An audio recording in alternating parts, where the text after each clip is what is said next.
NASA updates its plans for Artemis this week on Planetary Radio.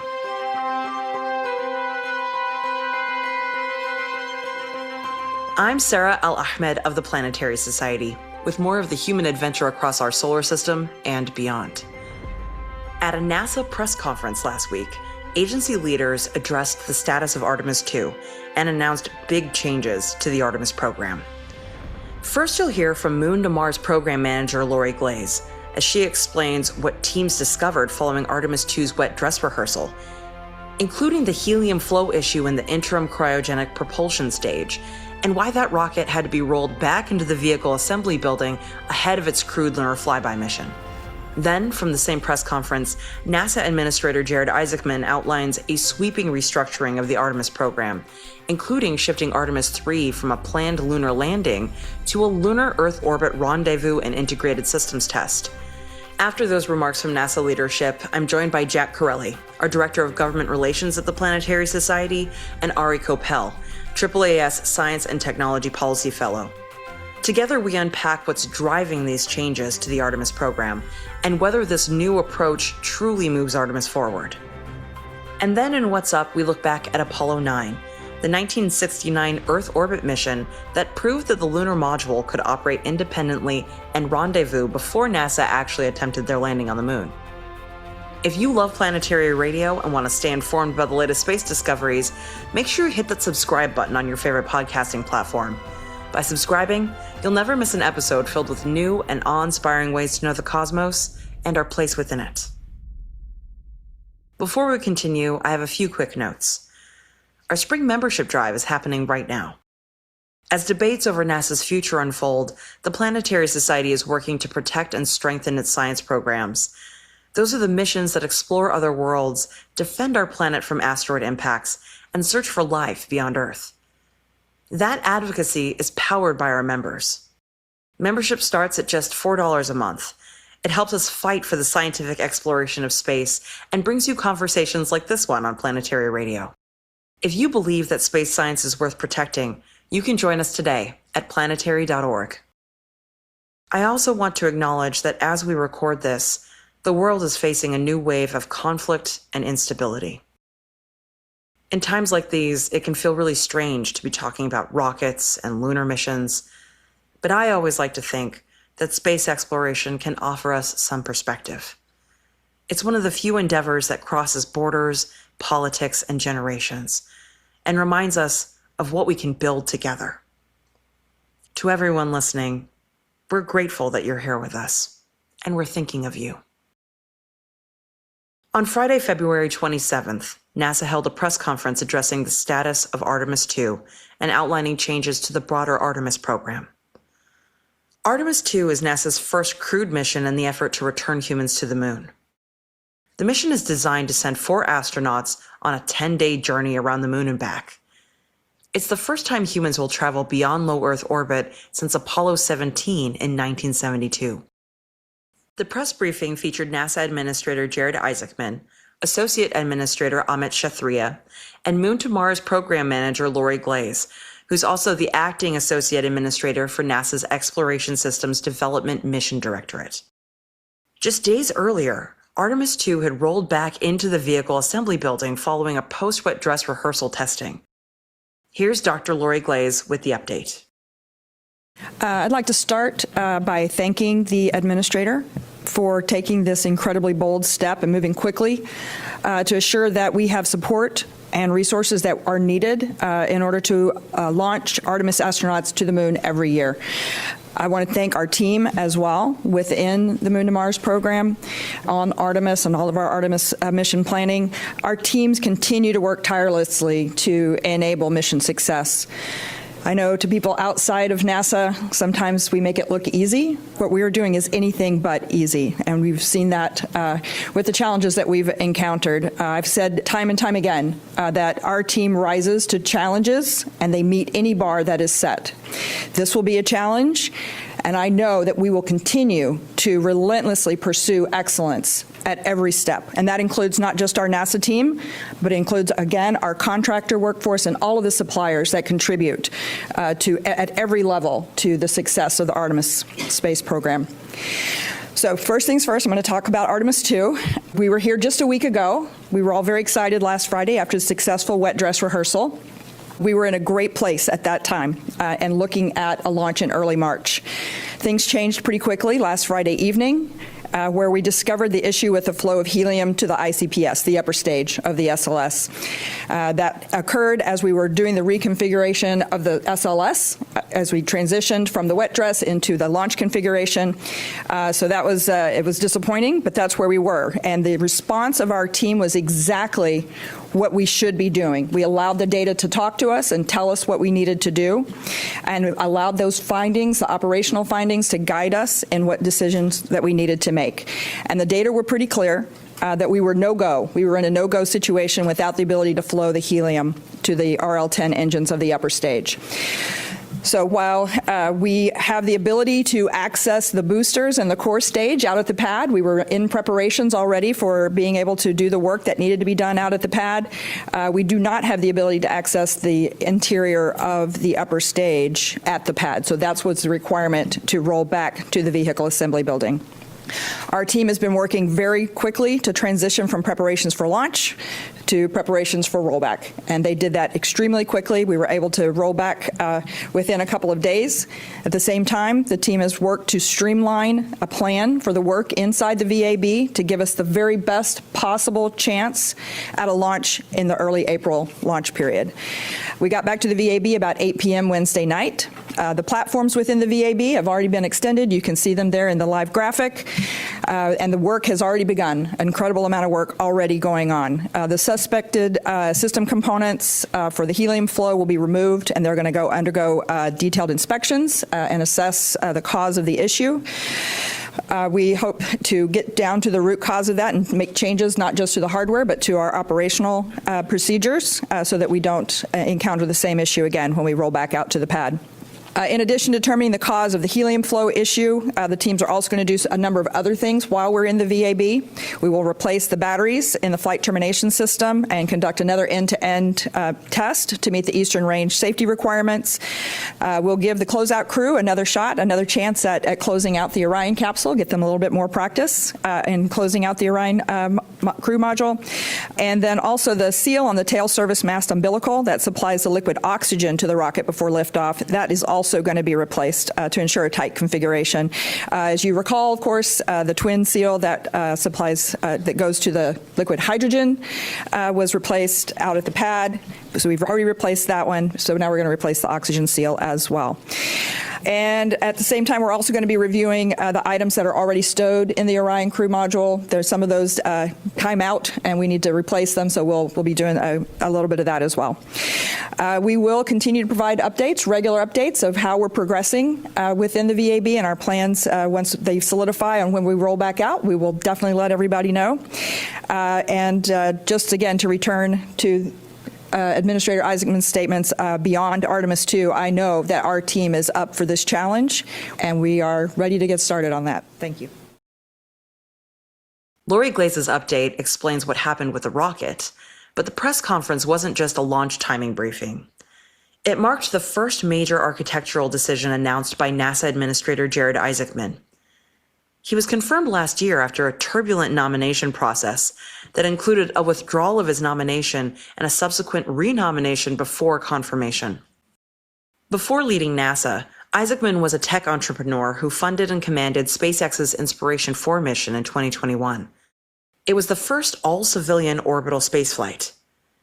He later led Polaris Dawn, a mission that conducted the first commercial spacewalk and tested next-generation spacesuits and high-altitude operations in Earth orbit. And now, as NASA administrator, he's overseeing one of the most consequential human exploration programs since Apollo. At the press conference, Isaacman announced that Artemis III, which was originally planned as the mission that was going to return humans to the lunar surface, is instead going to become a low Earth orbit rendezvous and integrated systems test. It's the kind of course correction that NASA's made before.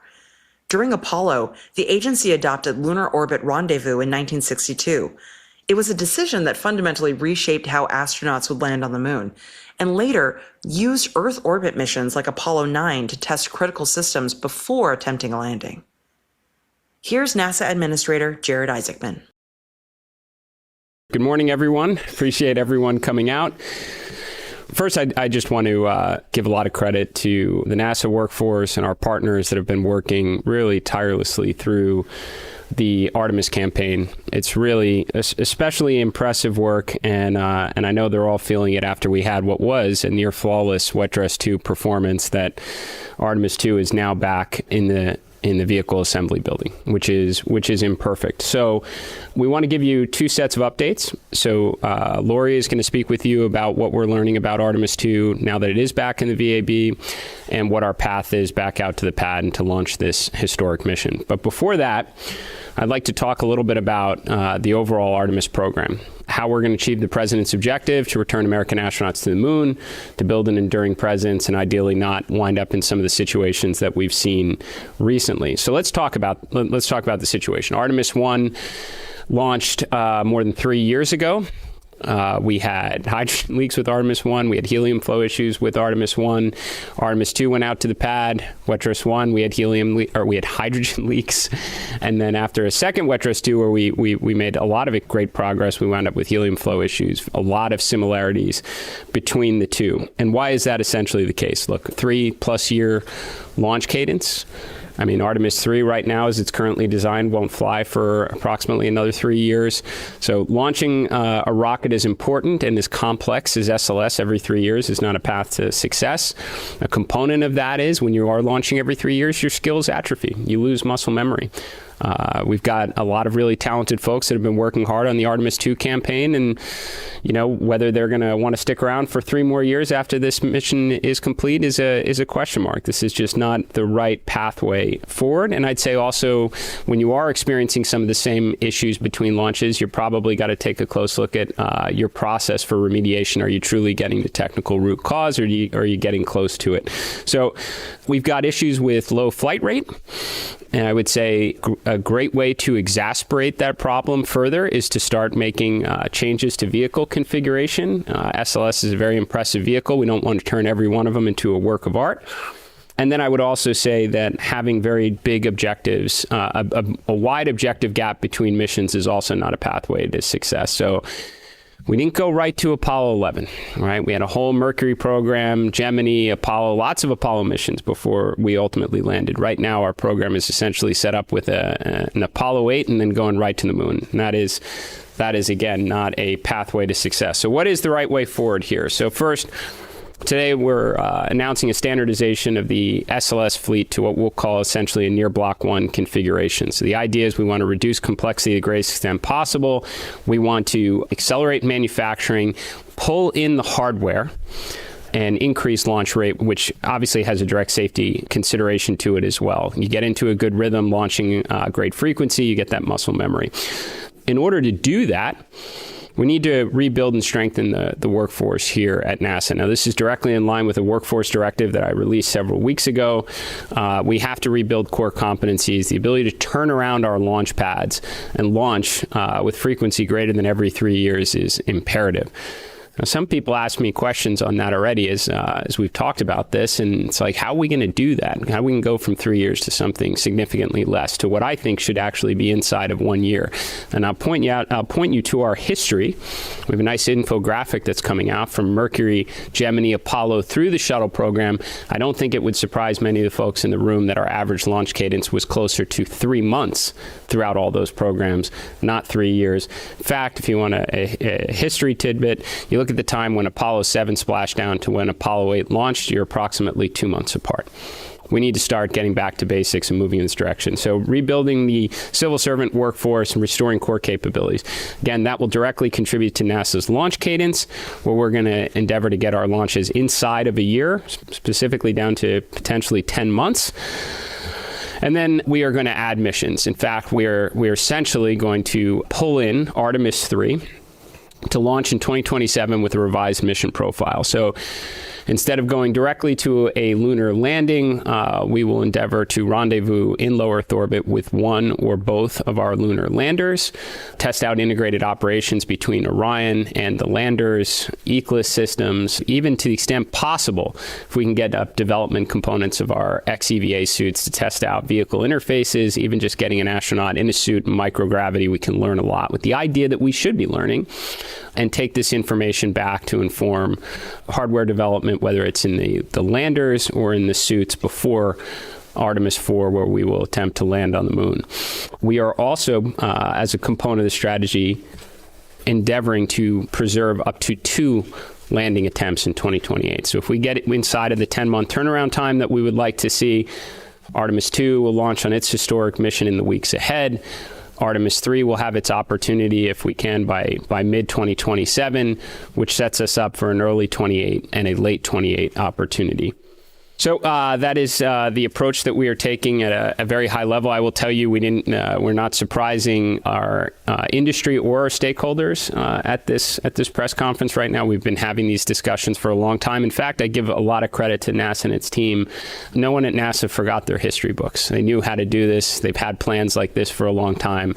Now we're putting it in action. We had a chance to have these discussions across all of our industry partners, all of the prime contractors on the SLS vehicle, both of our HLS landing providers. Everybody agrees this is the only way forward. And I'll say, had similar conversations with all our stakeholders in Congress, and they're fully behind NASA in this approach. They know this is how NASA changed the world, and this is how NASA is going to do it again. Beyond the technical details and the new mission sequencing, there's a bigger question. What's actually driving this change? Is this purely about engineering risk and launch cadence? Or is it shaped by political momentum and congressional pressure in the United States? To help us unpack what this shift means for NASA's long-term strategy and the future of lunar exploration, I'm joined by Jack Corelli, Director of Government Relations at the Planetary Society, and Dr. Ari Koeppel, our AAAS Science and Technology Policy Fellow. Hey, Ari and Jack, thanks for joining me again. Hey, Sarah, good to be here. Hey, Sarah, also good for me to be here. Well, this has been kind of a whirlwind with Artemis, right? Like we're all waiting for Artemis II to launch. We keep having these wet dress rehearsals, and then there's hydrogen leaks and helium leaks. And then in the midst of all of that, as Artemis II is being rolled back into the vehicle building, we have this big news dump. NASA's calling this kind of a getting back to basics situation, something to help increase launch cadence. But from a political perspective, what do you think is actually motivating these changes to the Artemis program? So the big thing driving this is on the same day that Administrator Isaacman was sworn into office in late December, the White House released an executive order called Ensuring American Space Superiority. Since the new administration took office last January, there has been almost no stance on space policy from the White House. Obviously, we've dealt with budget cuts, we've dealt with workforce changes, we've dealt with these things that are affecting other parts of the federal government and just have implications on space. But finally, as of last December, actually have at least framework for a set of policies that the administration wants to put forward. And a lot of it is centered around the future exploration of the moon with humans. Obviously, there's also tie-ins with Department of Defense and national security and economic issues.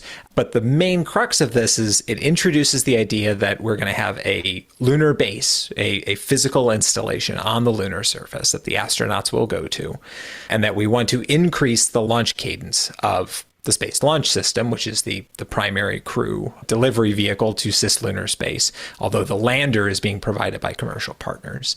It does a bunch of other things, and I think we've probably talked ad nauseum about those ones in other episodes and probably in the future as well. But this was a huge moment for the administration, which was, I think, marked in the first iteration from 2017 to 2021 as making a lot of big space policy decisions through these executive actions.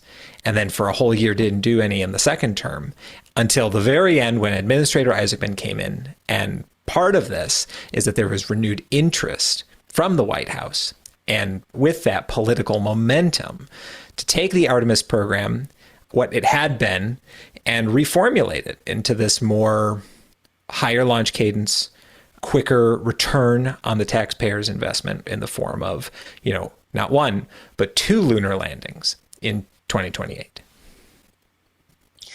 How are you guys feeling about these changes? I mean, I'm not a rocket scientist. I'm not an engineer. So take what I say with a grain of salt. But I'm encouraged by this idea that we're at least going to be testing this commercially built human landing system in low Earth orbit before we ever send it to the moon. So there's been a lot of uncertainty over the Artemis program. In October, NASA put out a recompete for the human landing system, something that kind of sent the commercial industry and the human spaceflight community into a little bit of a frenzy, wondering what exactly is going on here. Is this a good thing, or does it mean that things aren't actually going to happen, that things aren't working? NASA doesn't have a trust in this program. I should say that was acting Administrator Duffy at the time. We now have a confirmed NASA Administrator, Jared Isaacman. And I believe this action that he's taking is him coming in and saying, there has been uncertainty at NASA. We need to reconfigure a new plan. And here's how we're going to go about doing it, and starting to very clearly lay out the framework for that plan. And I think just the mere act of having some certainty in what's going to happen over the next few years in the moon exploration program and in Artemis and in human spaceflight is a reassurance that it is, in fact, a priority. It's not going to slip by the wayside. It's giving assurances both to space enthusiasts and the commercial sector. And so for me, even though that plan it's still formulating to some extent, it is a reassurance and a bit of a sigh of relief that we're not going to just descend into human spaceflight chaos that's never actually going to get off the launch pad. And I'll add to that, that's a really good point, Ari, that on top of that, you have a Congress, right, that not only is interested in the Artemis program, but enthusiastic. So much so they gave an additional $10 billion in the HR 1 Big Beautiful Bill Act, whatever you're going to call it, includes $10 billion, most of it earmarked for the Artemis program. And so this is, I think, the confluence of a lot of things. And I think I share in some of Administrator Isaacman's frustrations about the Artemis program, specifically since Artemis I launched during the first part of the Biden administration in 2021. There hadn't been a second launch, and really it was only until just a few months ago, right, that they had selected the crew and had done like a little bit of media outreach, but there was basically nothing coming out of the administration when it came to the lunar program for all of last year. And obviously with the budget request, there was this massive pivot towards this like crash humans to Mars program that, that was also very ill-defined. And so it's been this program that has had this very strong political support, but, didn't necessarily have the push behind it to make maybe a major restructuring decision like this, because maybe it felt like because it had been put together over so many years and over multiple administrations and involved so many stakeholders, it felt maybe rightfully so a little untouchable, that you couldn't change it. But from talking to people in the space community, and I include myself in this, I think this has like renewed some excitement about the program, that we're going to get this onto a higher launch cadence. They're going to standardize the vehicle. And I think one of the key parts of it is having accountability and a clear roadmap for the commercial providers. Because, you look at SpaceX and Starship and then Blue Origin and the Blue Moon lander, because the date for Artemis III has slipped more times, they haven't had a clear target to which to build up to, that they need their vehicle ready. There was always the chance that it would get pushed further along. And so to actually have like a set date, or not set date, but a set time frame, late 2027 or mid 2027 to do the low Earth orbit rendezvous test, that puts a fire under the commercial providers who up to this point, Starship hasn't made it to orbit. Blue Moon hasn't flown yet. And so like these two providers that are supposed to be the things safely landing humans back on the surface of the moon and returning them haven't hit major milestones, but yet have been a huge, focus of the space community. And so it puts a fire under the civil servants, right, who are working on the government side of things. It puts a fire under the commercial providers who, in addition to HLS, are also providing the space suits that the astronauts are going to wear. And so it really has kind of reignited this enthusiasm within the agency and in the broader space community for what Artemis is meant to achieve. It does mean, though, that so much of this new cadence is predicated on our commercial partners getting it right. And so I do worry. I'm really glad we're going to be having more tests and we're doing them earlier. But I do worry if one of those things, just even one part of this plan is delayed or doesn't go well, it might derail the entire track. Well, that's the nice thing about the moon versus Mars is you Truth. have a launch window every month. Imagine if this were a Mars mission and Artemis II, the equivalent of a flyby of Mars, you only have a very limited window to make the home and transfer to Mars. And so here we get a launch cadence basically every month, or a launch opportunity basically every month. And so like, even if schedules slip, like we can make that up. You can wait a month to go back to the moon, right? But when you're waiting 2, 3, 4, 5 years between launches of, your prime crew vehicle, however long it's taking between launches of Starship and Blue Moon, which again, Blue Moon hasn't even attempted one launch.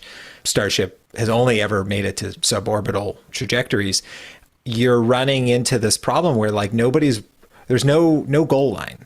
And so you're just constantly in this sort of, you're developing, you're making, they're making improvements on the, I think what V3, the Starship V3 just rolled out for their test later this month. But there's no end of the decade moment. And I think that's maybe what we're seeing here. It's very similar to, President Kennedy saying by the end of this decade, we're going to do this, that, and the other thing. This is Administrator Isaacman saying by the end of this current administration, we're going to not have landed on the moon once, but twice. And that's an extraordinary feat. Maybe it only happens once. But then you got Artemis back on track, and that'll be Artemis IV. So that means another one will have been somewhere in the mix. And so it's really, exciting to see this new fervor behind the lunar campaign. And that's not the only analogy to the 1960s and the Apollo program, Jack. There's been a bunch of news sources out there that have compared this change to the Apollo 8 and 9 launches. And the Apollo 8 launch was a trip to the moon, but not landing on the moon, testing out tech, but I think they did 10 orbits around the moon. And then Apollo 9, kind of counterintuitively, actually didn't go to the moon. It went to low Earth orbit to test out the rendezvous system, just as you were discussing. And so in this way, where we kind of think of these lunar missions as like needing to adhere to some sort of progression, low Earth orbit, lunar landing, actually what the progression here really is a technology demonstration, safety experiment, trying to figure out how we can do all of the processes that go into safely landing on the moon with exquisite refinement. And we can do that in some cases in low Earth orbit without actually having to go all the way to the moon. And so this replan is actually kind of taking from that Apollo playbook. You have to give it to them. It was proven, it worked. And so I kind of understand it in that sense. I keep wondering what this means for the entire SLS program. And maybe it's because up until just a few months ago, we were looking at the potential cancellation of SLS and Orion. Now we're in a situation where they're standardizing SLS. There are some changes going on here with basically they were going to make this SLS 1B that had a whole other thing attached to it that was going to give it more capability to take things to space. Now we're looking at standardizing it to the rocket that we're using right now. So it's the same one that we've got for Artemis I and Artemis II.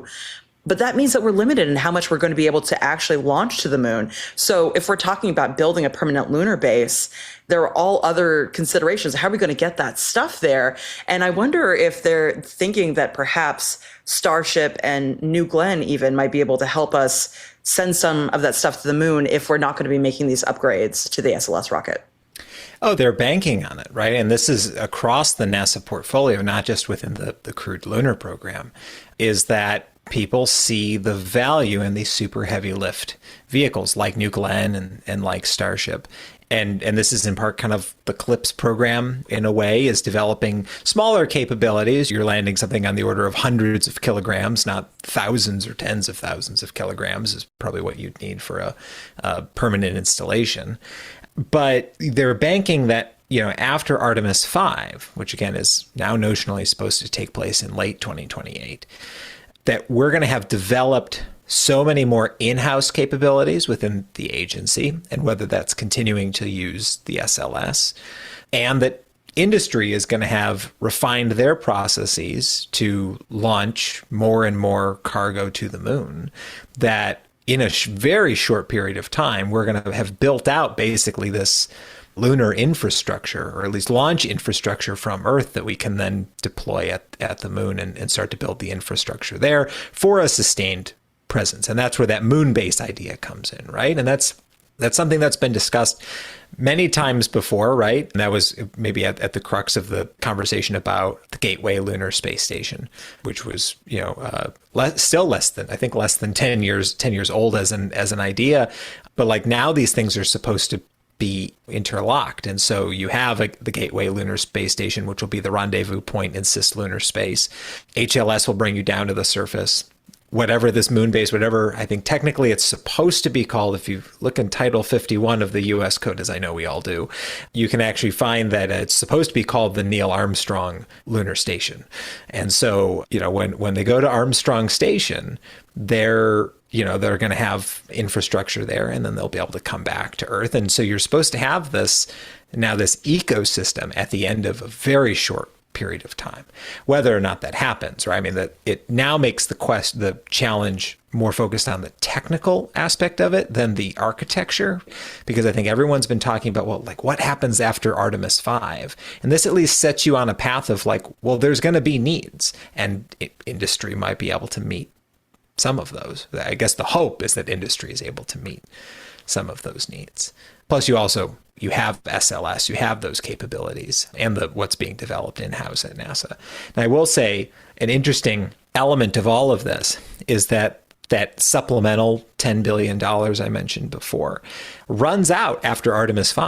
And so those Orion capsules and Space Launch System vehicles are more or less funded through that supplemental money. NASA has not released yet a spend plan for how they intend to spend that $10 billion, though there are statutory requirements about specific amounts in specific years. But there's a big chunk of that money that is kind of in this kind of discretionary supplemental area where NASA can draw from that when it needs those additional resources. So whatever Artemis 6, and I think what Administrator Isaacman said, Artemis 50 or Artemis 100, right? Like what those architectures look like, what vehicle they ride on. It's too far out to see, but the point is to develop that infrastructure and ecosystem now so that you can, lay that roadmap for the future for a sustained lunar presence, not just the flags and footprints as people want to say. We'll be right back after this short break. Hi, I'm Jack Corelli, Director of Government Relations at the Planetary Society. Last year, NASA's science program faced the largest proposed budget cut in its history. Missions were at risk, and decades of scientific progress hung in the balance. But space advocates like you stood up for the scientific exploration of space and won. In the United States, that advocacy reached the halls of Congress. Hundreds of people from across the United States came together for our day of action to save NASA science. They held nearly 250 meetings with congressional offices, urging lawmakers to protect NASA's science programs, and it made a difference. Congress ultimately rejected nearly all of those devastating cuts. But the movement to save NASA science isn't over. Our work continues. On April 19th and 20th, 2026, the Planetary Society will host our next annual Day of Action in Washington, D.C., and we invite you to join us. Our team of space policy experts will equip you with everything you need to confidently speak up for the scientific exploration of space. We give you the training, schedule of meetings, and materials. You just need to bring your passion for space.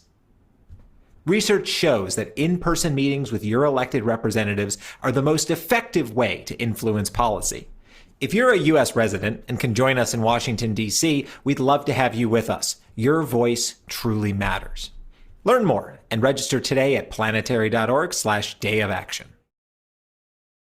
Yeah, the timing on the end of that funding is really interesting because we could see this as they can only budget so far out, but I can't help but notice that 2028 is not only right around the time of the presidential election, but also around the same time as China plans to put boots on the moon, right? So there could be several reasons why that is the precise timing of the end of the funding there.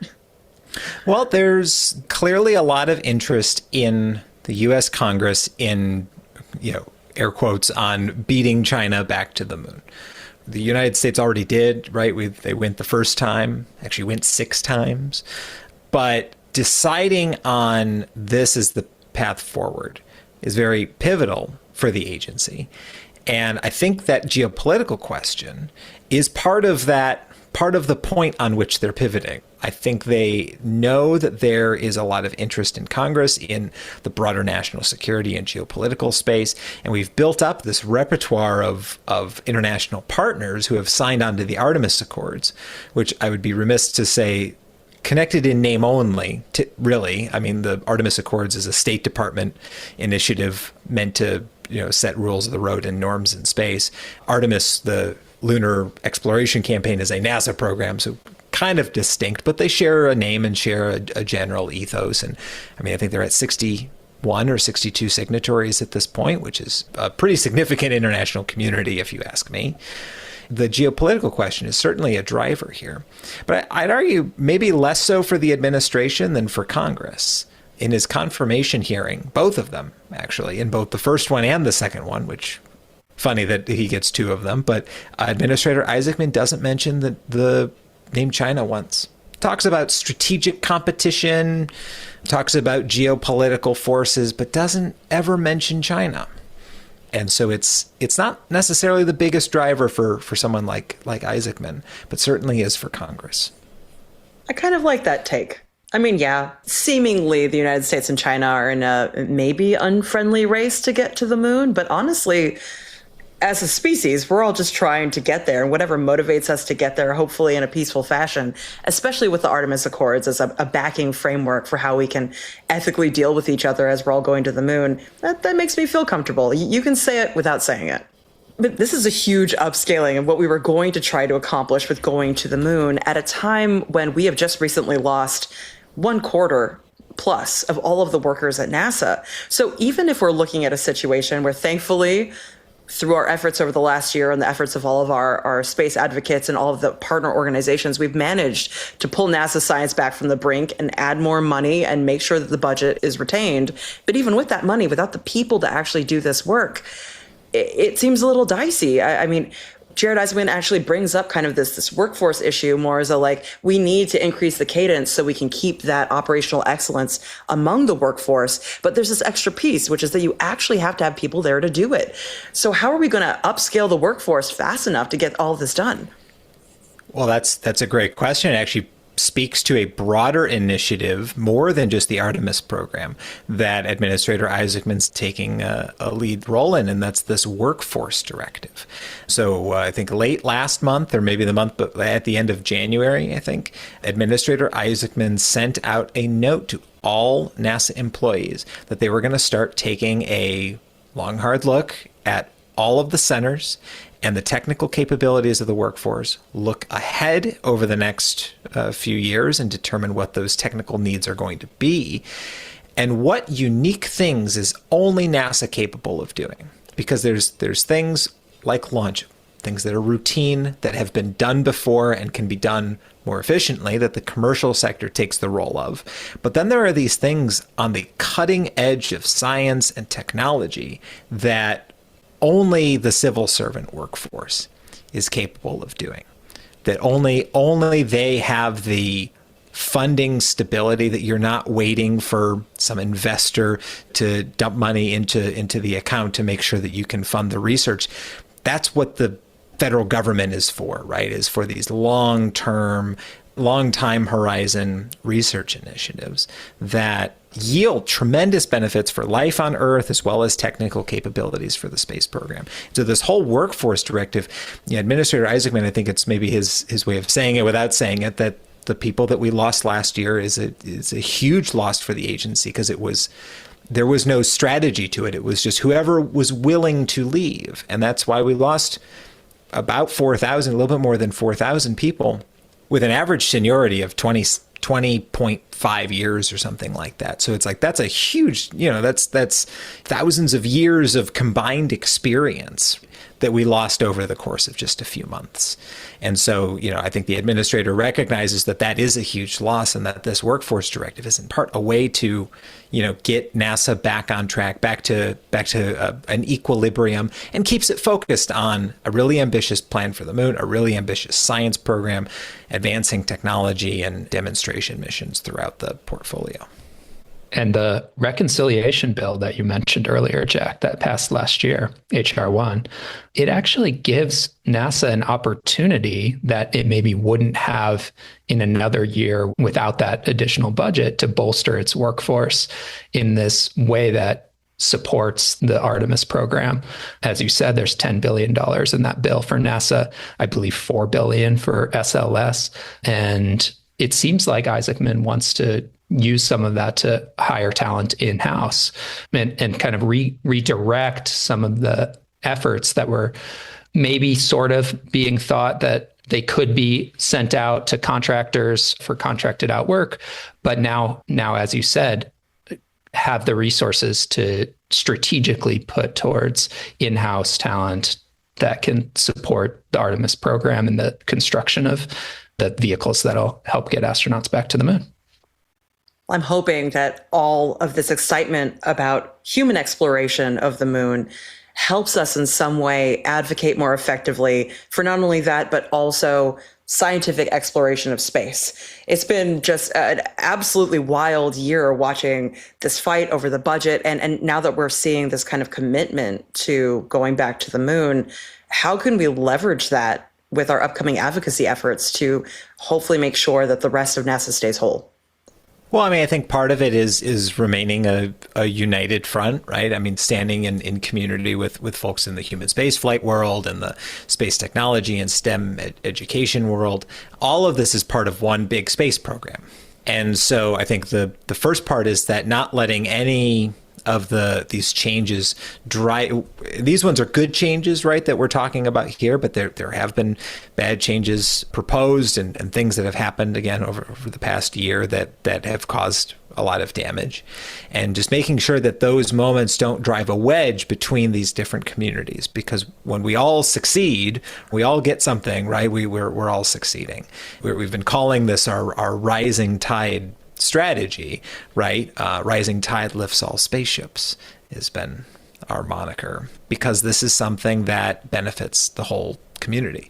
And yeah, you have contractors on the big human spaceflight projects that are also contractors and subcontractors on the science projects. United States is 330 something million people. It's still pretty small in terms of like the space ecosystem, right? The whole space economy is roughly 300,000 people, at least that are involved in the civil space program. So that's not a huge ecosystem, right? There's not that many different suppliers. So being able to find and develop the skill sets of the private sector and commercial side, while also bolstering the public sector, and also not to mention the supporting the pathways to longer term careers in the space sciences or space technology, with supporting the STEM pipeline.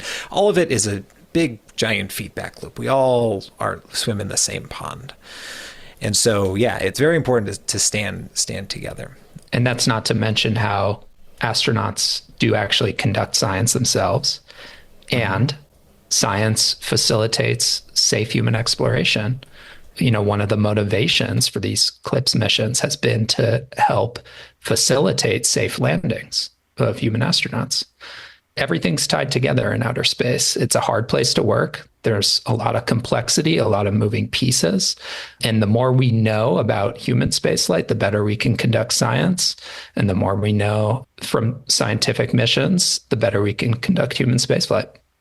Oh, and throw in Viper, right? I mean, like, Right. come on, there's all these missions in the pipeline that are connected to the crewed exploration program that are essential, right? I mean, Viper looking for water ice. I wonder what that could be used for, right, on the lunar surface as we're building a moon base. I wonder if we need water. Yeah, of course we're going to need water. There's these little connections throughout all of them. And actually, this is something that has been a big focus of the U.S. Congress in the past few months, is ensuring that there is strong collaboration between the different mission areas at NASA, so that exploration is talking to science, is talking to technology, is talking to operations, so that they're all getting what they need, and so that they're not being siloed off into their own little fiefdoms, as is, I think, human nature to, you circle your community and you want to protect that. But, science relies on technology relies on exploration relies on science, and it's an ecosystem. And so supporting the whole thing, and so pushing for more funding, not just for the human spaceflight side, but for all of the elements of NASA. We're doing all of this with less than a third of the budget that NASA had, adjusting for inflation, as it had at the height of the Apollo era. And we're doing so many more robotic missions, so many more, much more ambitious human spaceflight program, not just going to the moon, but going to the moon to stay. And so all of these things, factor into, are driven by the fiscal side of the house. So making sure NASA has those resources is where advocates like us come in. And this is one more reason to fire up all the people that are excited about space exploration. It's in those moments of either crisis or excitement that people really rally to a cause. And I mean, it might just be me, but I'm excited to have more missions going to the moon. I've been waiting for something like Artemis since I was a little kid. I cannot wait to see humans bouncing around on the moon again. And if I have to, have an extra mission where people are doing cool stuff in low Earth orbit as they're learning how to dock, like, woe is me. That's just more cool space stuff. So I'm genuinely excited to see how all of this pans out. And I'm curious to hear your thoughts on what we would need to see over the next maybe year to gauge whether or not this restructuring is actually working. So I think a big thing is going to be the human landing system. So Ari mentioned the recompete for, at the time it was Artemis III, but for the human landing system, and it opened it up to other providers. And I think that, along with this restructuring, I think has initiated it's time to get to work within the commercial space sector. So seeing how Starship develops. Obviously, I think the next test we're expecting is later this month. Seeing how the Blue Moon Mark I lander that Blue Origin is launching, I believe, later this year as well, though I'm sure they're going to be trying to move up that timeline to deliver cargo to the lunar surface. That's going to be a big piece. We're going to need to see sort of the direction that the president's budget request goes and the way that Congress responds to that. There is also an open question right now about whether or not there'll be a second budget reconciliation package. And so if that pans out, that's more financial support for the agency. And then, of course, this workforce directive, like, how does NASA go on a hiring spree? Do we add 4,000 or more people back to the workforce? And so all of those are the things I'm paying close attention to. I'll just throw one more piece into the mix, which is we still don't have a lightweight, flexible spacesuit for humans to use on the moon. The Apollo astronauts were using something like 300-pound spacesuits that they obviously couldn't have worn on Earth, but only were able to use on the moon because of its reduced gravity. There's been a push to drive down the weight and flexibility of spacesuits. So we no longer have videos of astronauts like falling on their faces like they did in the Apollo program. That's been an ongoing effort, and it's been a question whether companies like Axiom are going to be able to have a spacesuit ready in time. So many moving parts, but if it all comes together, we're just at the beginning of this new lunar age. Who knows what it's going to be like in 5-10 years, especially if we can actually pull off a lunar gateway and a base on the moon and even more renewed exploration up there with more than one country trying to attempt it.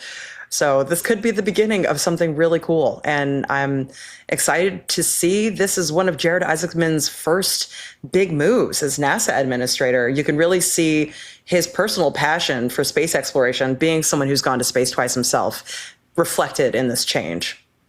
Thanks for joining me to talk about this and doing it on such a short time span. I know we just got this news just a few days ago, and I really appreciate your time because I know you guys are gearing up for the next day of action. There's so much going on with the space policy team, so I really appreciate your time.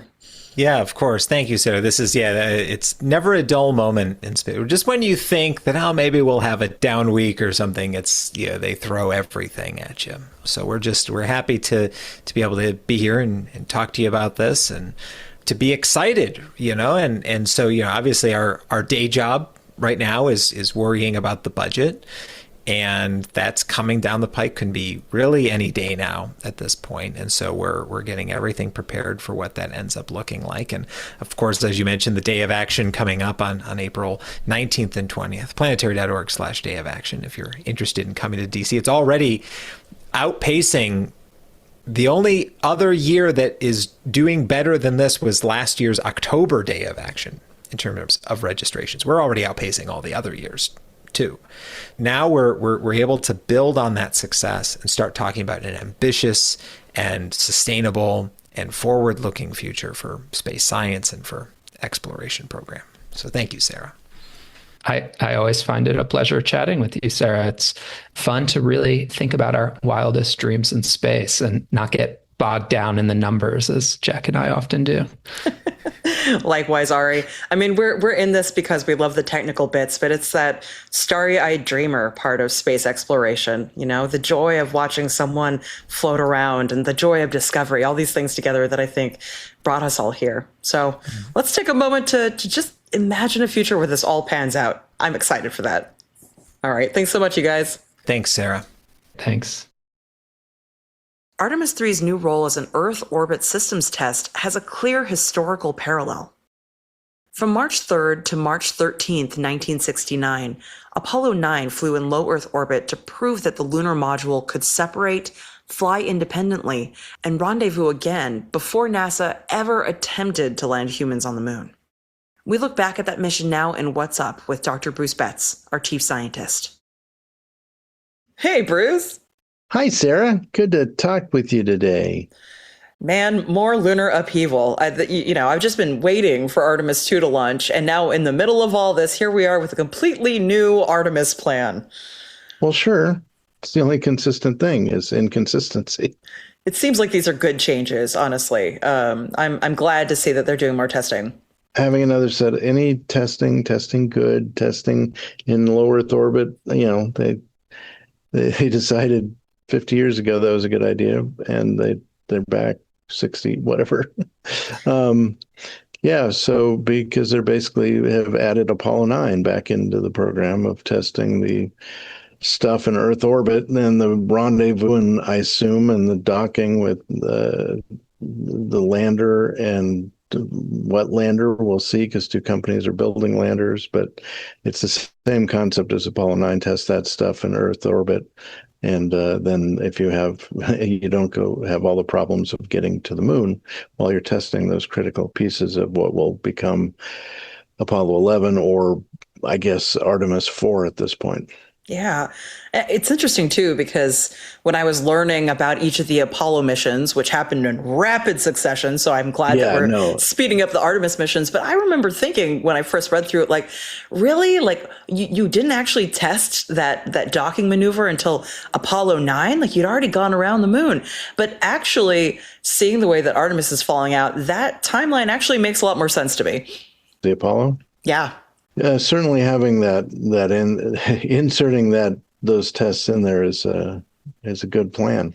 Test. That's so important in the space business because everything's so dang complicated. And Apollo was dicey and exciting, but they pulled it off. After the Apollo 1 disaster. But that was quite the timeline they pushed. But they also dumped a big pile of money on speeding things up, as Casey has documented extensively on our website. Yeah, it was interesting hearing that too, that effectively we're trying to pull this off in a time when we have 1/3 of the budget that they did at NASA. And they were just mostly dedicated to the lunar program back then. So I'm intrigued to see how this falls out, given that we have less resources. And, we lost 1/4 of all NASA workers last year. So between those things and the commercial factor, there's a lot of balls in the air. But it's going to be interesting to see how the whole thing pans out, but also nice to see that they're developing a more robust plan, because we want people to be safe as they go to the moon, and the more moon missions, the better. So I'm just going to call it a win. Okay. Yeah. Cool. You know what I'm going to call it? A random space fact rewind. To help you understand, how hard it is to get to the moon. I'm sure you have an inherent feeling for exactly how wide the Earth is. Well, maybe not, but, it seems big to me. About 30 Earths would fit between the Earth and the moon. That is a long way. It's a lot of Earths. That's a lot of Earths. Man, I was thinking too earlier today about how fast you got to be moving to get to the moon, given that distance, in a reasonable time. And then how fast everything must be moving as they're trying to do these docking maneuvers around the moon. That's just an intense level of physics. It is, but hearkening back to the horrid concept of reference frames, you're moving relative to each other, so you subtract out most of the thousands of kilometers per hour that you measure relative to the moon, and you're both doing that. So you're really dealing with pretty, hopefully, small numbers when you're doing docking. But that's the weirder thing, because the lander has to launch off the moon super fast in order to achieve the same kind of speeds that the orbiter is going at. Yeah. That's just an impressive bit of technology. Yeah, well, it's not rocket science. Wait. All right, everybody, go out there, look up the night sky, and think about your favorite episode of The $6 Million Man. Thank you, and good night.